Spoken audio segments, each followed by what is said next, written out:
جس کے اندر لوگ بھی موجود ہوتے ہیں، لوگوں کے اعمال بھی موجود ہوتے ہیں، اس کی تاریخی داستانیں بھی ہوتی ہیں، یا اس زمانے کے اندر کچھ آفاق کی چیزیں بھی ہوتی ہیں، کچھ زلزلے آئے ہوتے ہیں، کچھ طوفان آئے ہوتے ہیں، کچھ اس طرح کے معاملات ہوئے ہوتے ہیں، تو زمانے کی گواہی کس پہلو سے ہے؟ یہ دونوں سوالات بہت اہم ہیں اور ان کا جواب ضرور ملنا چاہیے، ورنہ زمانہ گواہی دیتا ہے یا زمانے کی قسم، کس پہلو سے زمانے کی قسم؟ تو جب تک یہ چیز واضح نہ ہو جائے تو اس وقت تک اس کی بات کا پورا مدعا ہم تک نہیں پہنچ سکتا۔ تو مفسرین نے جو اس کو بیان کیا ہے، اس کو عموم میں لیا ہے، یعنی جتنا بھی انسانیت کا زمانہ ہے، جب سے انسان تخلیق ہوا ہے آج تک، وہ گواہی دیتا ہے۔ تو مفسرین نے عام طور پر اس کا یہی مفہوم لیا ہے، لیکن استاذ گرامی اس کا جو مفہوم بیان کر رہے ہیں وہ دیکھیے گا۔ یعنی سیدنا آدم علیہ السلام سے لے کر نبی کریم صلی اللہ علیہ وسلم کے دور تک وہ پورا زمانہ رسالت گواہی دیتا ہے، جس میں رسولوں کی مخاطب قوموں کے لیے خدا کی عدالت زمین پر قائم رہی اور سرکش قوموں کے لیے اس کے فیصلے اس دنیا میں صادر ہوئے۔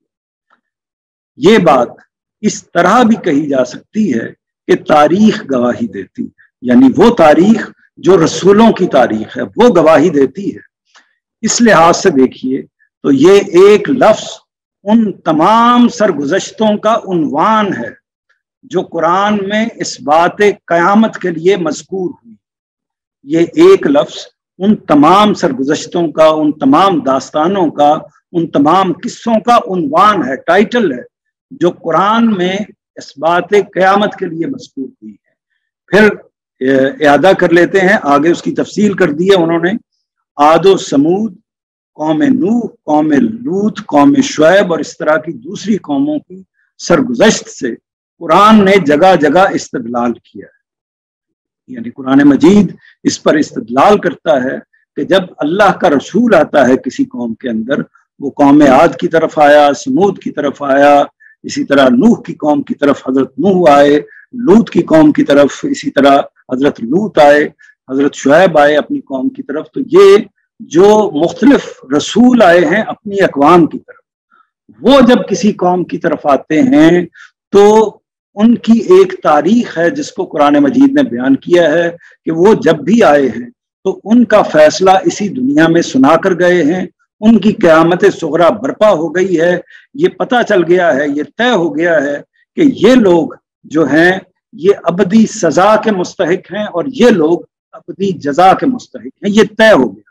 یعنی وہ واقعہ جو قیامت میں عام لوگوں کے ساتھ ہونا ہوتا ہے، وہ اللہ کے رسولوں کی قوموں کے ساتھ اسی دنیا میں ہو جاتا ہے۔